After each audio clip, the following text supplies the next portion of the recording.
ஜெபம் செய்வோம்.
நேற்றும் இன்றும் என்றும் மாறாதவராக எங்கள் வாழ்க்கையிலே பல செயல்களை செய்து கொண்டு வருகிற ஆண்டவரும் இரட்சகருமாக இயேசு கிறிஸ்துவே, இந்த மாலை ஆராதனைக்காக நாங்கள் நமக்கு நன்றி செலுத்துகிறோம். தொடர்ந்து எங்கள் வாழ்க்கையிலே ஒவ்வொரு காரியங்களையும் மிக சிறப்பாக நடத்தி கொண்டு வருவதெல்லாம் எண்ணி பார்த்து நாங்கள் நன்றியும் துதிகளையும் தோத்திரங்களையும் நாங்கள் ஏறெடுக்கின்றோம். பல நிலைகளெல்லாம் நாங்கள் தாண்டி இந்த பூமியிலே வாழக்கூடிய ஜீவனையும் சுகத்தையும் பலத்தையும் உங்களுக்கு தந்ததுக்காக உங்களுக்கு நன்றி செலுத்துகிறோம். இந்த கடினமான கஷ்டமான காலங்களிலும் கூட ஆண்டவரே, நாங்கள் உம்மை இறுக்கமாக பற்றுக்கொள்ளவும் இந்த காலங்களுக்கு ஏற்றபடி எங்களை பக்குவப்படுத்தி எங்களை நடத்தி கொண்டு வருகிற தயவுக்காக உமக்கு நாங்கள் நன்றி செலுத்துகிறோம். ஒருவேளை இந்த வழிபாட்டிலே நாங்கள் கலந்து கொள்ள முடியாவிட்டாலும் இந்த முகநூலின் வழியாக நாங்கள் ஒருவருக்கொருவர் நாங்கள் தொடர்பு கொள்வதற்கு ஆண்டவர் எங்களுக்கு செய்த உதவிக்காய் நாங்கள் செலுத்துகிறோம். இதை தொடர்ந்து எங்களோடு கூட பேசும், எங்களை தொடர்ந்து நீ தாமே வழி அளித்தார். பரிசுத்த ஆவியானுடைய ஆற்றலை நாங்கள் பெற்று உங்களுடைய பெயரை நாங்கள் புகழவும் தோத்துரைக்கவும் ஆண்டு தாமே எங்களுக்கு உதவி செய்ய வேண்டும் என்று நான் ஜெபிக்கிறோம். ஆண்டவர் எங்களை மீண்டுமாக எங்களை பாதுகாக்கிறோம். தொடர்ந்து உங்களுடைய சுத்த கிருபினால் எங்களை வழி நடத்துகிறார்கள்.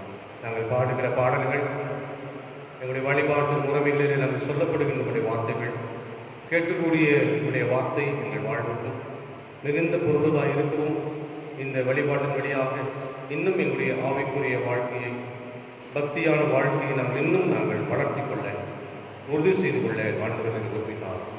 இயேசு கிறிஸ்து மூலமாக வேண்டிக் கொள்கிறோம் பிதாவே, ஆமென். இந்த மாலை கூட்டத்திற்கு ஆரம்பமாக பாமாலையிலே 33வது பாமாலை பாடணும். பாமாலை 33, இந்நாள் வரைக்கும் கர்த்தரே என்னை தற்காத்து வந்தீரே என்கிற பாடலை பாடும். பாமாலை 33வது பாடல்.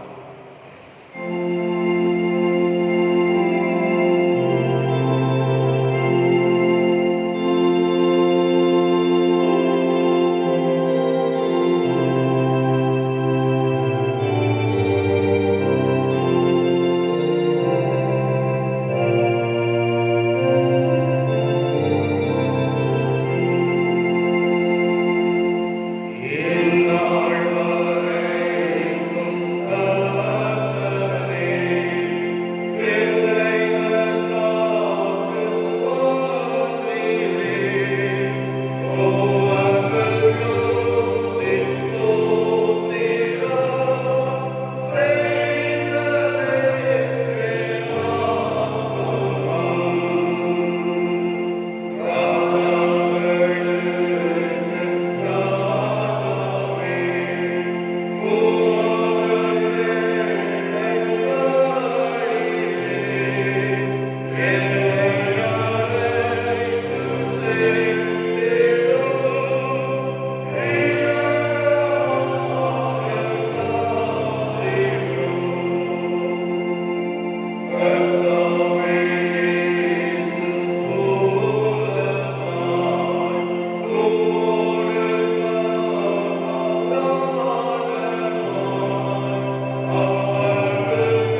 கிறிஸ்துவினால் உங்களுக்கு கிருபையும் சமாதானமும் உண்டாவதாக.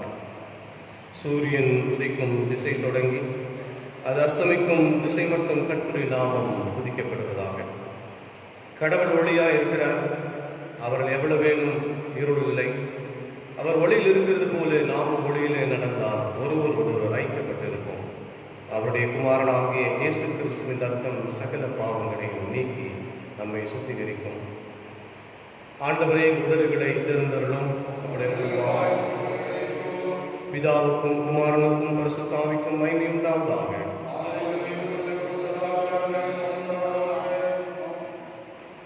எங்கள் தந்தையாம் கடவுளே, உமது வல்லமையாலும் ஞானத்தாலும் எல்லாவற்றையும் படைத்து உமது குமாரனை ரட்சிக்கிறான் வரும்படி உலகத்தில் அங்கு கூர்ந்தேன் எம்மை போற்றுகிறோம்.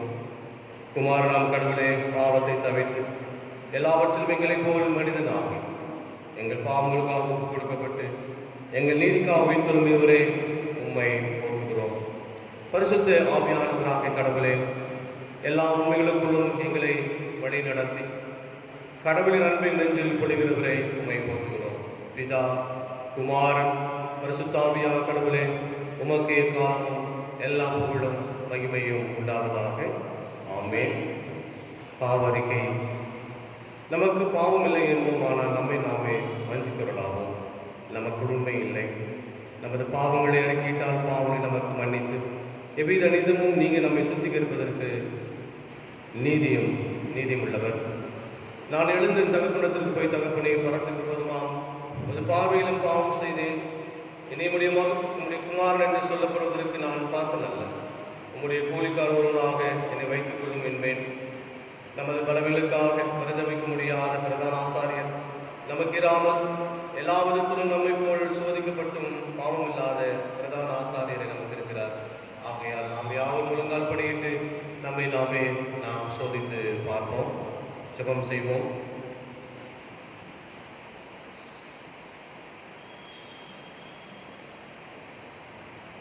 பரிசுத்தமுள்ள ஆண்டவரே, எங்களை மீண்டுமாக உம்முடைய பாதத்தில் அர்ப்பணிக்கிறோம். உமக்கு மறைவாக அநேக காரியங்களை நாங்கள் செய்திருக்கிறோம். தவறான செயல்களில் நாங்கள் ஈடுபட்டிருந்தோம். உமது கட்டளைகளையும் கற்பனைகளையும் நாங்கள் சரியாக கைக்கொள்ளவில்லை. உம்முடைய வார்த்தையை நாங்கள் மறந்து, உம்முடைய வார்த்தையை நாங்கள் விரோதித்து, உம்முடைய வார்த்தைக்கு நாங்கள் கீழ்ப்படியாமல் அதற்கு எதிர்த்து வாழ்ந்தவர்களாக உலகத்தில் நாங்கள் இருக்கிறோம். இருந்த பொழுதும் ஆண்டவரை நீர் எங்களை தயவு கூர்ந்து எங்களை வழிநடத்தி நாங்கள் விரோதமாக பல காரியங்களை செய்திருந்தாலும் ஆண்டவர்கள் அவற்றையும் எங்களுக்கு மன்னிக்கிறவராக இருக்கிறேன். சொல்லினாலும் செயலினாலும் நடவடிக்கையினாலும் அநேக தவறுகளை செய்திருக்கிற நாங்கள் மீண்டுமாக மன்னிப்பை தேடி நாங்கள் உடைய பாதங்களை நாங்கள் இருக்கிறோம். ஆண்டவரையுடைய எல்லா விதமான குற்றங்களையும் குற்ற உணர்வுகளையும் நாங்கள் எல்லாவற்றும் ஒன்று திரட்டி உங்களுடைய சமூகத்தில் நாங்கள் பாவறிக்கையாக நாங்கள் சொல்லுகிற போது நீர் அவை மனமிறங்கி எங்களுடைய பாவத்தை கேட்டு எங்களுடைய பாவத்தை மன்னித்து மீண்டுமாக உடைய சமூகத்தில் வாழக்கூடிய நிலைகளை எங்களை தந்திட வேண்டும் என்று பாதங்களை நாம் தாக்குகிறோம். ஆகினாலே நாங்கள் இந்த மாலை நேரத்தில் உங்களுடைய பாதத்திலே நாங்கள் முழங்கல் பண்ணிட்டு இருக்கிற சாமி நீர் எங்களை ஏற்றுக்கொண்டு உங்களுடைய பிள்ளையாக நாங்கள் மீண்டுமாக மக்களாக வாழ நீர் மறுபடியும் நீர் எங்களுக்கு உதவி செய்ய வேண்டும் என்று பாதத்தில்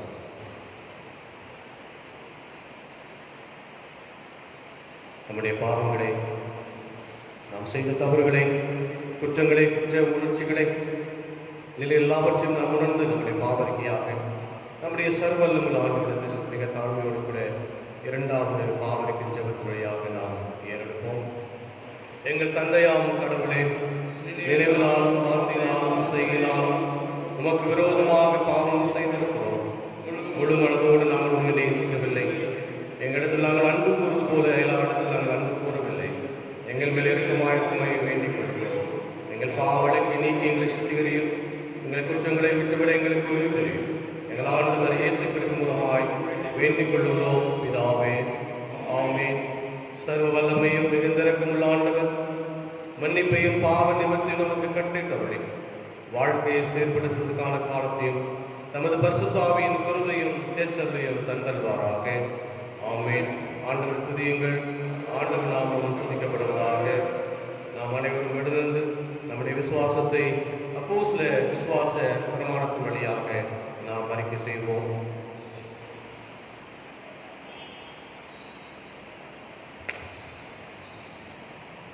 வானத்தையும் பூமியும் படைத்த சர்வத பிதாவாகிய தேவனை விசுவாசிக்கிறேன். ஒரே குமாரனாகிய நாதர் இயேசு கிறிஸ்துவை விசுவாசிக்கிறேன். அவர் பரிசுத்த ஆவியினாலே கன்னிமரியாள் இடத்தில் உட்பவித்து பிறந்தார். பொந்து பிலாத்தின் காலத்தில் பாடுபட்டு சிலுவையில் அறையுண்டு மறித்து அடக்கம் பண்ணப்பட்டு பாதாளத்தில் இறங்கினார். 3ஆம் நாள் பர்த்தோல் எழுந்தினார். பரமண்டத்துக்கு ஏறி சர்வத பிதாவாகிய தேவனுடைய வலது மாசத்தில் பெற்றிருக்கிறார். அவ்விடத்தில் உள்ளோரையும் மறித்தோரையும் நியாயம் தீர்க்க வருவார்.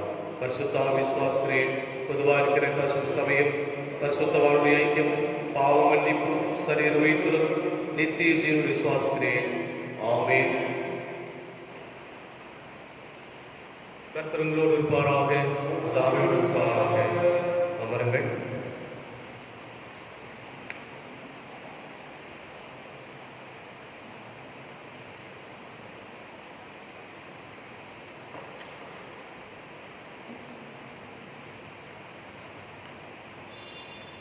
நம் தலைகளை தாழ்த்தி ஆண்டவரை நோக்கி வேண்டிக் கொள்வோம்.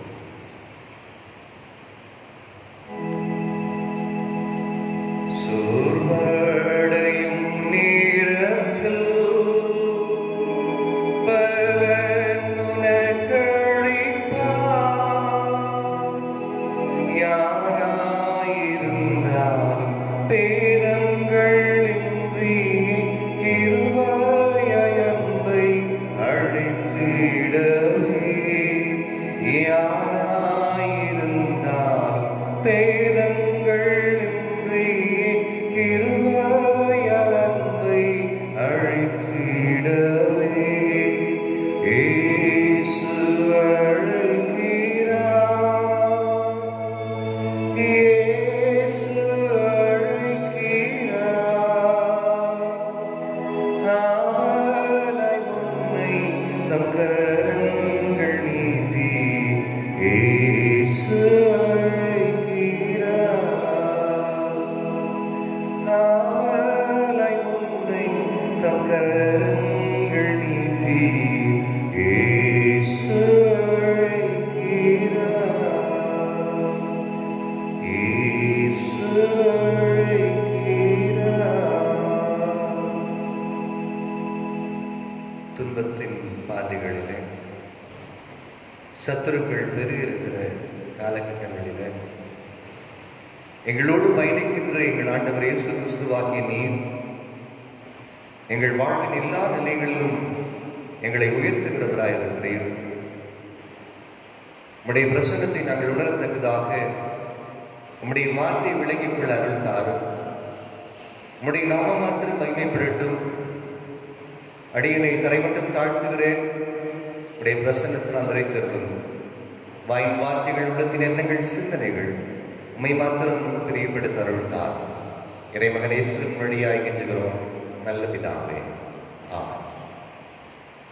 இந்த மாலை வழிபாட்டிற்கு வருகை தந்திருக்கிற ஒவ்வொருவரையும் குறிப்பாக முகநூல் வழியாக ஆயத்தம் செய்கின்ற ஒவ்வொருவரையும் நாங்கள் அன்போடு வரவேற்கிறோம். கடவுள் தாமே இந்த முகநூல் வழியாக நீங்கள் இல்லங்களிலே இருந்து ஆண்டவருடைய அருட்செய்தியை நீங்கள் பார்த்து கொண்டிருக்கிறீர்கள். கடவுள் உங்கள் ஒவ்வொருவரையும் ஆசீர்வதித்து எல்லா விதத்திலும் கடவுளுடைய பலன் இரக்கம் கிருபை எப்பொழுதும் தாங்கி வழிநடத்த ஆண்டவர் அருள் தருவாராக. கடந்த 2 வாரங்களுக்கு முன்பதாக 2வது சங்கீதம் அதை தியானித்தோம். இந்த வாரத்திலே அடியனுக்கு ஒரு வாய்ப்பு கிடைத்த போது மிகவும் மகிழ்ச்சி அடைந்தேன். ஆண்டவருக்கும் நம்முடைய திருச்சபை நாயர் தலைவருக்கும் நன்றியுள்ளவனாக நான் இருக்கின்றேன். இன்றைய நாளிலே கொடுக்கப்பட்ட சங்கீதம் 3ஆம் சங்கீதத்தை நான் ஒரு முறை படித்து அதன் பின்பு இந்த அருட்செய்தியை கொடுக்கலாம் என்று ஆசைப்படுகிறேன். கர்த்தாவே, சத்துருக்கள் எவ்வளவாய் பெருகி இருக்கிறார்கள், எனக்கு விரோதமாய் எழும்புகிறவர்கள் அநேகர். தேவனிடத்தில் அவனுக்கு ரட்சிப்பு இல்லை என்று என் ஆத்மாவை குறித்து சொல்லுகிறவர்கள் அநேகராய் இருக்கிறார்கள். ஆனாலும் கர்த்தாவே, நீர் என் கேடகமும் என் மகிமையும் என் தலையை உயர்த்துகிறவருமாய் இருக்கிறேன். நான் கர்த்தரை நோக்கி சத்தமிட்டு கூப்பிட்டேன். அவர் தமது பரிசுத்த பர்வதத்திலிருந்து எனக்கு செவி கொடுத்தார். நான் படுத்துக்கொண்டு நித்திரை செய்தேன், விழித்துக் கொண்டேன். கர்த்தர் என்னை தாங்குகிறார். எனக்கு விரோதமாய் சுற்றிலும் படையெடுத்து வருகிற 10,000 பேருக்கு நான் பயப்படேன்.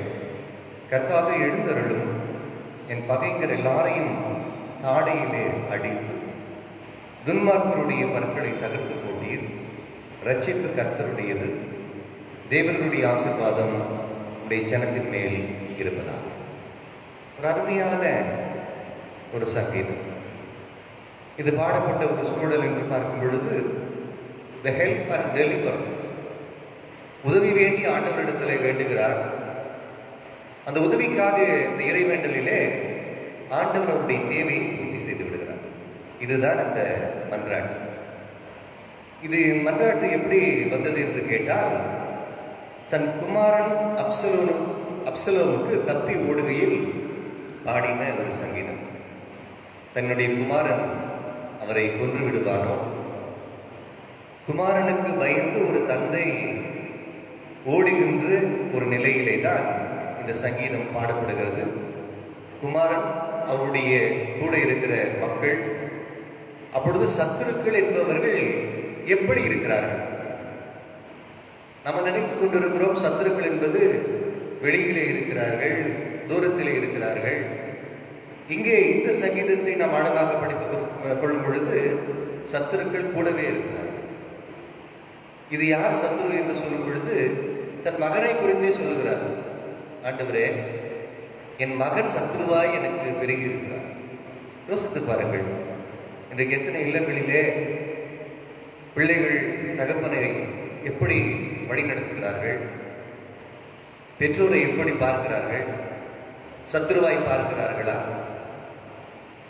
அப்சலோம் அப்பொழுது தன் தகப்பன் மீது அவ்வளவு ஒரு கோபம்.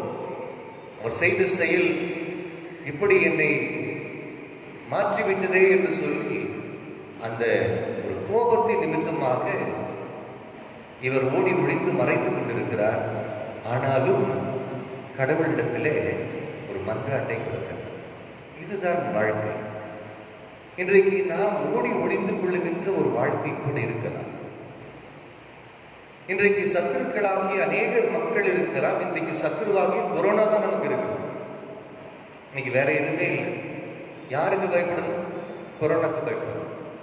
யாருக்கு வாய் மூடணும்? கொரோனாக்கு வாய் மூடணும். இதுதான் சத்துரு. இன்னைக்கு வேற யாருமே சத்துரு இல்லை. இன்னைக்கு சத்துருவே யாரு? கொரோனா தான். அதை வச்சு பல அரசியல், பல நிலைப்பாடுகள் இந்த உலகத்தில் நடந்து கொண்டிருக்கின்றன. அதனால எல்லாத்தையும் போட்டு சாமி எடுத்துக்கோ, இதுதான் நிலை. எனவே இது ஒரு காலையிலே மன்றாடுகின்ற ஒரு மன்றாட்டு என்று சொல்லி வேதம் தெளிவாக சொல்லுகிறோம். 1 பேதுரு 4 அதிகாரம் 12வது வசனத்தை நாம் படித்து பார்க்கும் பொழுது, நீங்கள் சோதிக்கும்படி உங்கள் நடுவில் பற்றி எரிகிற அக்னியை குறித்து ஏதோ ஒரு புதுமை என்று திகையாமல் மனுஷருக்கு நேரிடுகிற சோதனையை அல்லாமல் வேறு சோதனை உங்களுக்கு நேரிடவில்லை. தூய பவுல் தெளிவாக எழுதுகிறார், மனுஷருக்கு நேரிடுகிற சோதனையே அல்லாமல் வேறு ஒரு சோதனை நமக்கு இல்லை. எனவே பல்வேறு சோதனைகள், பல்வேறு சத்துருக்கள், பல்வேறு நிலை இவைகள் இருந்தாலும் ஒரு தீமைக்கு எதிரான ஒரு போராட்டம், கொரோனாவுக்கு எதிரான ஒரு போராட்டம், அந்த வார்த்தையை கேட்டாலே எனக்கு அப்படியே இது எவ்வளவுதான் கேட்குது. நமக்கெல்லாம் அந்த வார்த்தையை கேட்டாலே ரொம்ப பிடிக்காத ஒரு வார்த்தையா போயிடுச்சு. எனவே தீமைக்கு எதிரான ஒரு போராட்டத்திலே இவர் புலம்புகிறார். இந்த புலம்பல், இந்த முதல் 1-2 வசனங்களிலே அவர் புலம்புகின்ற ஒரு புலம்பல் என்ன என்று பார்க்கும் பொழுது, எவ்வளவாய் பெருகி இருக்கிறார்கள். ஊர்ல இருக்கிறவன் பெருகினால் பரவாயில்ல, குடும்பத்தில் இருக்கிறவனே வந்து அப்பனை கொல்லணும்னு நிற்கிறான். இன்னைக்கு சொத்துக்காக, பல்வேறு நிலைகளுக்காக பெற்றோரை கூட எதிர்த்து நிற்கின்ற பல்வேறு குடும்பங்களை இந்த உலகத்திலே பார்த்து வருகிறோம். இதை ஒருபோதும் கடவுள் விரும்புவதும் கிடையாது, அனுமதிப்பதும் கிடையாது. நீங்கள் நினைத்து பாருங்கள், உங்கள் பெற்றோர் உங்களை எப்படி உங்களை வளர்த்து இருப்பார்கள், எப்படி தூக்கி சுமந்திருப்பார்கள். இன்றைக்கு அவர்களையே எதிராக இருக்கின்ற ஒரு நிலை, எனக்கு விரோதமாக எழுப்புகிறவர்கள் அநேகர். அப்ப எப்படி சொல்றாருன்னு கேட்டா, the more of the people, எல்லாருமே எனக்கு விரோதமாக எழுப்பி நிற்கிறார்கள், தேவனிடத்தில் அவனுக்கு ரட்சிப்பு இல்லை என்று என் ஆத்மாவை குறித்து சொல்லுகிறவர்கள் அநேகராக இருக்கிறார். நம்மளை பார்த்து அவனே சொல்லிடுறான், அவனுக்கு ரட்சிப்பு கிடையாது, அவனுக்கு பரலோகம் கிடையாது. எங்க ஊர்ல இப்படி இருந்தாதான், எங்களுடைய சபையில இப்படி குதிச்சாதான் உனக்கு பரலோகம், ரட்சிப்பு கிடையாது அவனுக்கு. அந்த ஐயருக்கு ரட்சிப்பு கிடையாது, அந்த குடும்பங்களுக்கு ரட்சிப்பு கிடையாது. யாரு டிசைட் பண்ற? யார் நமக்கு அந்த அத்தாரிட்டியை கொடுத்தா? நீங்க டிசைட் பண்ணவே முடியாது. தேவனிடத்திலே இந்த திருச்சபைக்கு, இந்த திருச்சபைகளுக்கு, இந்த குடும்பங்களுக்கு ரட்சிப்பு என்பது நீங்களும் டிசைட் பண்ணுகிற இந்த காரியம் இல்லை, நாம் எடுக்கிற தீர்மானம் அல்ல, கடவுள் எடுக்கிற தீர்மானம். அதனால ரட்சிப்பு என்பது அநேகர் சொல்லுகிறார்கள், ஆனாலும் கர்த்தாவே நீர் என்னுடைய கேடகமும் என் மகிமையும் என் தலையை உயர்த்துகிறவருமாய். இதை நாம் புரிந்து கொள்ளாமல் தான் ரட்சிப்பை குறித்து தவறான போதனைகளை நாம் போதித்துக் கொண்டிருக்கிறோம். இன்றைக்கு இப்படி சத்துருக்களாகிய மக்கள் பல்வேறு நிலைகளிலே இவர்களுக்கு ரட்சிப்பு கிடையாது, இவர்களுக்கு மோட்சம் கிடையாது, இவர்களுக்கு பரலோகம் கிடையாது. நாங்கள் அடிக்கடி போயிட்டு வந்துடுறோம், எங்களுக்கு டிக்கெட் மட்டும் ஆண்டவரே சாமி போட்டு கொடுத்துட்றாங்க. என்ன காரியத்திலே நாம் வாழ்ந்து கொண்டிருக்கிறோம்? எவ்வளவுதான் பாதிக்கப்பட்டாலும், எவ்வளவுதான் அடிகள் விழுந்தாலும், எவ்வளவுதான் வியாதிகள் வந்தாலும், எவ்வளவுதான் வறுமை வந்தாலும் இன்னும் திருந்தாமல் வாழ்ந்து கொண்டிருக்கிற ஒரு நிலை. எனவேதான் ஆண்டவருக்கு அஞ்சி வாழுங்கள். ஆண்டவருக்கு அஞ்சி வாழ்வதையே ஆண்டவர் விரும்புகிறார். தீமைக்கு எதிரான ஒரு போராட்டத்திலே அவர் என்னுடைய உறுதிப்பாடை எடுக்கின்றார். அந்த சூழ்நிலைக்கு எதிரான ஒரு போராட்டத்திலே 4 முதல் அந்த 6 வசனத்தை பார்க்கும் பொழுது, நான் கர்த்தரை நோக்கி சத்தமிட்டு கூப்பிட்டேன். இவங்களை எல்லாத்தையும் பார்க்கல, என் சத்துருக்கு பார்க்கல, எனக்கு கூட இருக்கிற எல்லாத்தையும் நான் பார்க்கல, இவங்க எல்லாம் இப்படிதான் சொல்லிட்டே இருக்கிறாங்க. கடவுளே, நான் அவரை சத்தமிட்டு கூப்பிட்டேன், அவர் எனக்கு செவி கொடுத்தார். இப்ப எப்படி புரிஞ்சுக்கிறாருன்னா, எனக்கு செவி கொடுத்தார், என்னுடைய ஜெபத்தை அவர் கேட்டார். அவனுக்கு ரட்சிப்பு இல்லைன்னு சொல்லிட்டு இருக்கிற மக்கள் அநேகர், ஆனால் கடவுள் எனக்கு ரட்சிப்பை கொடுத்தார், எனக்கு செவி கொடுத்தார். இப்பொழுது நான் படுத்துக்கொண்டு நித்திரை செய்தேன், விழித்துக் கொண்டேன், கர்த்தர் என்னை தாங்குகிறார். இஸ்ரவேல் ஜனங்கள் இந்த வசனத்தை எப்பொழுதுமே சொல்வார்கள். காலை எழுந்த உடனே நீங்களும் நானும் சொல்ல வேண்டும், நான் படுத்துக்கொண்டு நித்திரை செய்தேன், விழித்துக் கொண்டேன், கர்த்தர் என்னை தாங்குகிறார். அப்போ இந்த நைட்டு தூக்கம் வராது நிறைய பேர்.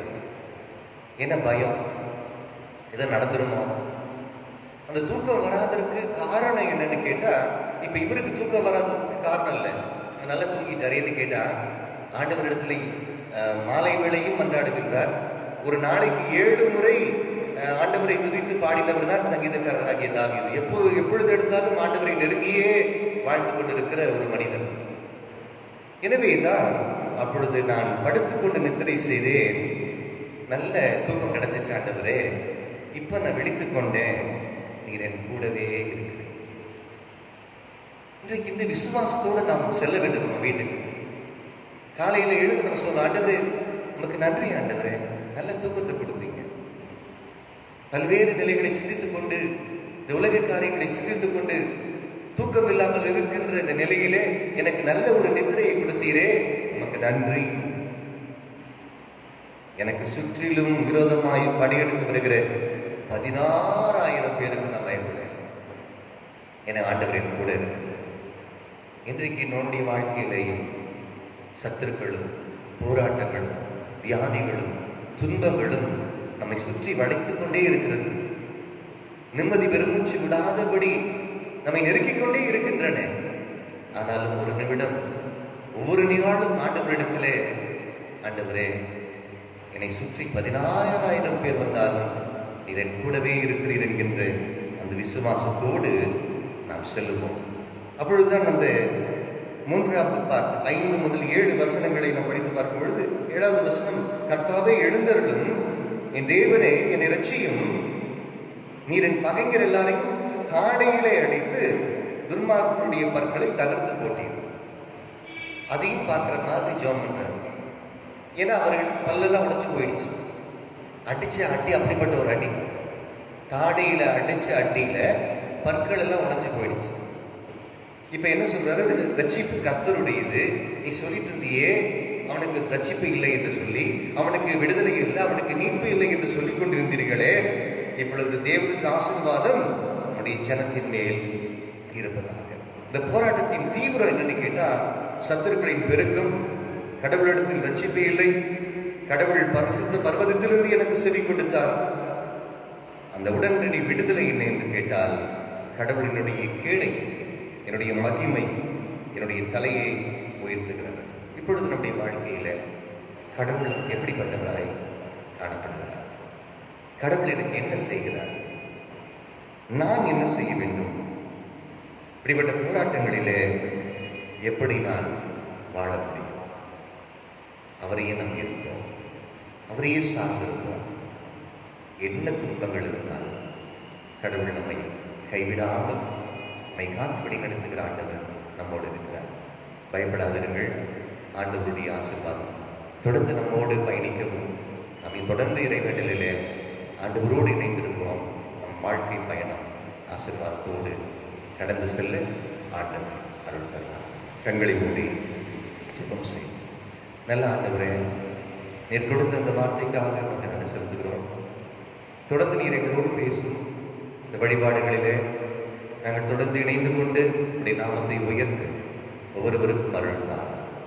இறை மைந்தன் இயேசுவின் வழியாக வேண்டுகிறேன் நல்ல பிதாவே.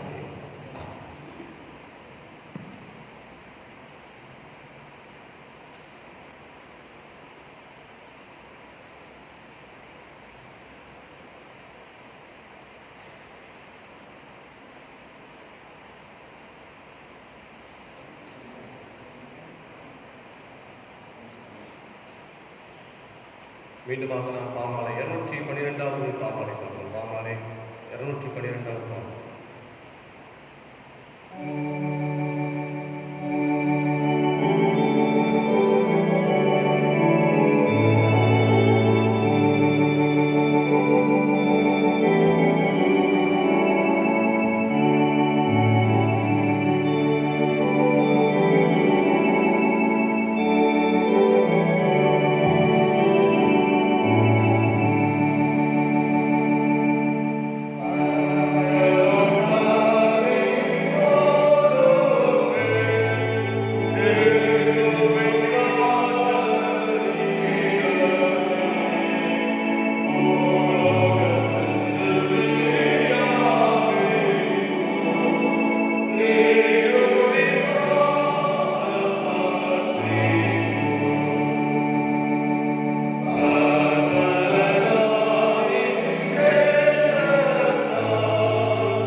மகா பரிசுத்தமும் இரக்கமும் கிருபை நிறைந்த அன்பு நிறைந்த ஆண்டவரே,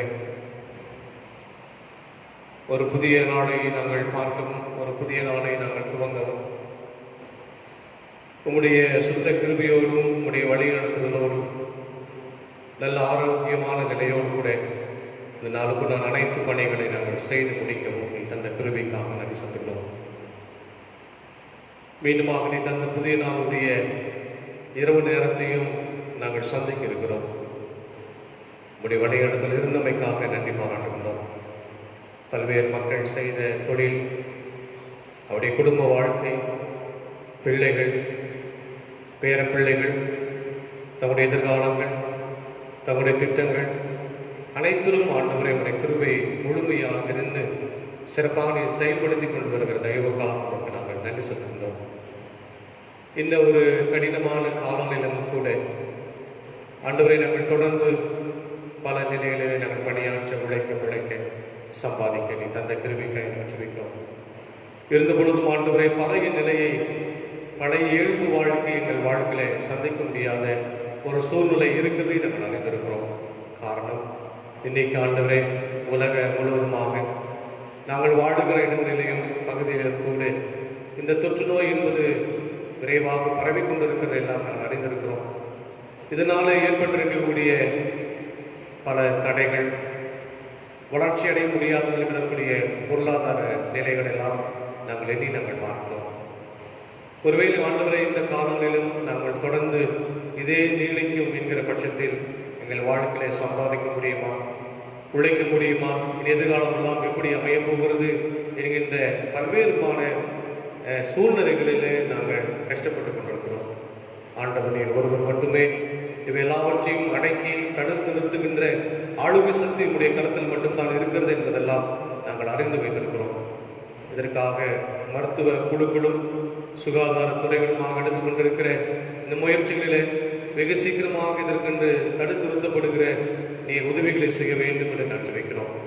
மக்களாகிய நாங்களும் இதை நாங்களே ஒருவருக்கொருவர் நாங்கள் விழிப்புணர்வுகளை ஏற்படுத்தி கொண்டு ஆண்டவரே இந்த டிஸ்டன்ஸ் ஓடு நாங்கள் வாழக்கூடிய நிலையை எங்களுக்கு தந்திருந்து ஆண்டவரே வருகின்ற காலங்களில் இந்த தொற்று நோய் பரவிடாது என்பதற்கும் நாங்களும் விழிப்புணர்வை வாழ்வதற்கும் ஆண்டவர் நீர் எங்களுக்கு உதவி செய்ய வேண்டும் என்று நன்றி வைக்கிறோம் சுவாமி. ஆகினாலே ஒருவேளை இப்படி நாங்கள் பல நிலைகளிலே நீண்ட காலங்களாக இந்த நோய்களுக்காக பரவிக்கொண்டிருக்கிற தொற்றுகளுக்காக நாங்கள் ஜெபித்துக் கொண்டு வருகிறோம். ஆண்டவர் பல்வேறு இடங்களில் இதற்கென்று தளர்வுகளை ஏற்படுத்திக் கொண்டிருக்கிறேன். இருந்த பொழுதும் கூட ஆண்டவரே இந்த நிலை நீடிக்கிறது என்கிறதெல்லாம் நாங்கள் கருத்தில் கொண்டு மனதில் வைத்துக் கொண்டு நாங்கள் தொடர்ந்து உடைய பாதத்தில் இதற்காக நாங்கள் சிறப்பாக விசேஷமாய் நாங்கள் ஜெபிக்கிறோம். ஆண்டவர் தாமே எல்லாவற்றையும் எங்களுக்கு மாற்றி அமைத்துக் கொடுத்து மீண்டுமாக ஒரு புதிய உலகத்தை நாங்கள் பார்க்க, ஒரு புதிய சமுதாயத்தை நாங்கள் பார்க்க, இழந்து போனவர்கள் எல்லாம் மீண்டுமாக நாங்கள் பெற்றுக்கொள்ளக்கூடிய வகையிலே ஆண்டவரை உதவி செய்ய வேண்டும் என்று ஜெபிக்கிறோம். ஒருவேளை ஆண்டவரை இந்த தொற்று நோய் நிமித்தமாக பல்வேறுமான தடைகளும் பிசினஸ்களும் தடைபெற்றுக் கொண்டிருக்கக்கூடிய எல்லா நிலைகளிலும் உங்களுடைய கருத்தில் கொடுக்கிறோம். படிக்க முடியாத ஒரு சூழல், கல்வி கூடங்களுக்கு செல்ல முடியாத ஒரு நிலை, வேலை செய்தாலும் ஆண்டவரை தொடர்ந்து வேலை செய்ய முடியாத ஒரு நிலை, சரியாக வருமானம் ஈட்ட முடியாத ஒரு நிலை, சம்பளம் கிடைக்கப்பட முடியாத நிலையெல்லாம் இன்னைக்கு அநேக மக்கள் இந்த கஷ்டத்திலே வாழ்ந்து வருகிறார்கள். அதனாலே இவை எல்லாவற்றையும் பழைய நிலைமைக்கு நீர் கொண்டு வந்து மக்கள் மீண்டுமாக பழைய நிலைமைக்கு திரும்பி ஆண்டவரை அவர்கள் உழைக்கவும் பிழைக்கவும், ஆண்டவரை பல்வேறுமான நிலையிலே மூடப்பட்டிருக்கக்கூடிய அனைத்து தொழிற்சாலைகளும் கல்வி நிறுவனங்களுமாக திறக்கப்படுவதற்கும் ஆண்டுதாமே உதவி செய்ய வேண்டும் என்று நினைச்சு வைக்கிறோம். ஆண்டுதாமே இதன் மீதமாக பாதிக்கப்பட்டிருக்கக்கூடிய மக்கள், கஷ்டப்படுகிற மக்கள், குடும்பத்தார், பிள்ளைகள், பெரியவர்கள் என்று பலதரப்பட்ட நிலையில் இருக்கக்கூடிய எல்லா மக்களையும் நாம் நினைவு கூறுகிறோம். ஆண்டவருடைய வாழ்க்கையினுடைய வாழ்க்கையினுடைய குடும்பத்துடைய தேவைகளை சந்தித்து கொடுத்து அவர்கள் மீண்டுமாக நிலைநிறுத்தப்பட ஆண்டுதாமே கிருபை தர வேண்டும் என்று வைக்கிறோம். தொடர்ந்து காத்துக்கொள்ள சுவாமி. குறிப்பாக பலவீனமாக இருக்கிறவர்கள், கஷ்டப்படுகிற மக்கள், வீட்டிலே இருந்து ஆண்டவரை சுகம் பெற்று வருகிற மக்கள் என்று ஒவ்வொரு மக்களையும் நாம் நினைவு கூர்ந்து நாம் ஜெபிக்கிறோம். ஆகினாலே அந்த மக்களையும் இதாமை பொறுப்படுத்திக் கொண்டு இந்த காலங்களிலே அதிகமான பாதிப்பு ஏற்பட்டு விடாதபடியும் கர்த்தர் தடுத்து நிறுத்தி இதாமை காத்துக்கொள்ள கர்த்தர் உதவி செய்வீராக. எங்களுக்காக ஜெபியுங்கள், எங்களுடைய குடும்பத்துக்காக ஜெபித்துக் கொள்ளுங்கள். எங்களுடைய தொழிலுக்காக ஜெபித்துக் கொள்ளுங்கள், வியாபாரத்திற்காக ஜெபித்துக் கொள்ளுங்கள் என்கின்ற நிலையிலே கேட்டுக்கொண்டிருக்கக்கூடிய எல்லா மக்களையும் உடைய கருத்தில் வருகிறோம் சுவாமி. தாம் எல்லாருக்கும் வேண்டிய சுகத்தையும் பலத்தையும் வருமானத்தையும் குடும்பத்துடைய தேவைகளையும் வீட்டுடைய அப்பத்தையும் ஆகாரத்தையும் நீதாமை கொடுத்து சந்தித்து ஆசீர்வதிக்க வேண்டும் என்று ஜெபிக்கிறோம். தொடர்ந்து உடைய ஆளுகை இருக்கட்டும் ஆண்டவரே, உடைய கரம் இருக்கட்டும். மீண்டுமாக ஆண்டவரே, இந்த ஊரடங்கு நிமித்தமாக தேவாலயம் எல்லாம் ஆலயம் வழிபாடு எல்லாம் நடைபெற முடியாத ஒரு சூழ்நிலை இருக்குது நாங்கள் அறிந்து வைத்திருக்கிறோம். ஆகினாலே நாங்கள் இந்த வழிபாட்டிலே வந்து ஆராதனையிலே ஆலயத்தில் வந்து நாங்கள் வழிபட முடியாவிட்டாலும் இந்த முகநூலின் வழியாவது உம்மை குறித்து நாங்கள் தெரிந்து கொள்ளவும், உம்மோடு கூட நாங்கள் பேசவும், வழிபாட்டிலே கலந்து கொள்ளவும், பாடல்களை நாங்கள் பாடவும், இறை செய்தியெல்லாம் நாங்கள் கேட்பதற்கும் ஆண்டவரை உதவி தந்திருக்கிறேன். அதற்காக நான் ஜெபிக்கிறோம். இப்படியாவது ஆண்டவரை நாங்கள் ஒருவருக்கு நாங்கள் சந்தித்துக் கொள்வதற்கு ஆண்டவரை உதவி செய்தமைக்காக நாங்கள் ஜெபிக்கிறோம். ஆண்டவர் தொடர்ந்து எங்களை வழிநடத்தும். எந்த விதமான பேரிடையான விபத்துகளும் சம்பவங்களும் எங்கள் வாழ்க்கையில தொடர்ந்து வந்து விடாதபடி நீதாமை பாதுகாத்துக் கொள்ள தெரிவித்தார். திருச்சபை மக்களுக்கு எல்லாருக்காக நாங்கள் வேண்டிக் கொள்கிறோம். குறிப்பாக சபையில் இருக்கக்கூடிய பெரியவர்கள், முதியவர்கள், பலவீனமாயிருக்கிறவர்கள், சுகவீனமாயிருக்கிறவர்கள் என்கின்ற பல்வேறு தரப்பட்டு இருக்கக்கூடிய மக்களுக்காக நாம் ஜெபிக்கிறோம். ஆண்டவர் எல்லாருக்கும் வேண்டிய ஜீவனையும் சுகத்தையும் பலத்தையும் பாதுகாப்பை கொடுக்க கர்த்தர் கிருபை தருவீராக. இந்த நாளுடைய காலை நேரம் முதற்கொண்டு இந்த மாலை வரைக்குமாய் கர்த்தர் எங்களோடு கொண்டு ஆண்டவரே நாங்கள் நன்றி செலுத்துகிறோம். இரவு நேரத்துக்குள்ளாய் நாங்கள் கடந்து செல்கிறோம். எங்களுக்கு நல்ல இரவு நேரத்தை ஆசீர்வாத நேரமாய் எங்களுக்கு மாற்றி கொடுத்து நீ தருகிற புதிய பலத்தோடு கிருபையோடு ஒரு புதிய நாளை நாங்கள் பார்த்து மீண்டுமாக நன்றி செலுத்தி எங்களுடைய பணிகளை நாங்கள் தொடர ஆண்டவர் எங்களுக்கு அருள்பாராட்டுவீராக. தொடர்ந்து உடைய கருத்தில் கொடுக்கிறோம். நாங்கள் கேட்ட செய்தி அடிப்படையிலேயும் ஆண்டவர் தாமே நீர் எங்களோடு கூட இருக்கிறேன். எங்களுடைய கஷ்டங்கள், எங்களுடைய சோதனையான காலங்கள், பலவிதமான துன்பமான இடர்பாடுகள் மத்தியிலேயும் ஆண்டவர் எங்களோடு கூட இருக்கிறேன் என்கின்ற இந்த சங்கீதம் 3வது பாடல் வழியாக நாங்களுடைய வார்த்தைகளை நாங்கள் கேட்பதற்கும் ஆண்டவர் கொடுத்த வாய்ப்பிற்கு ஜெபிக்கிறோம்.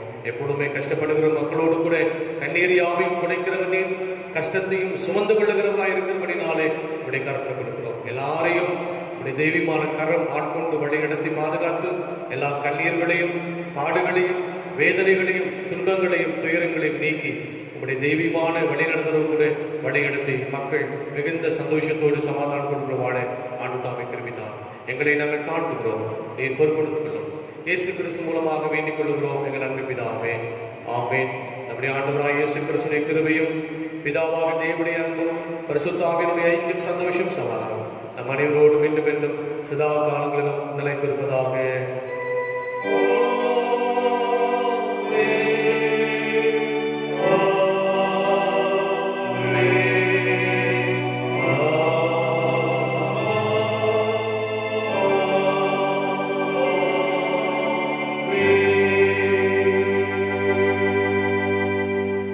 கர்த்தருங்களோடு இருப்பாராக. சமாதானத்துடனே புறப்பட்டு செல்லுங்கள். கர்த்தருடைய நாமத்தினாலே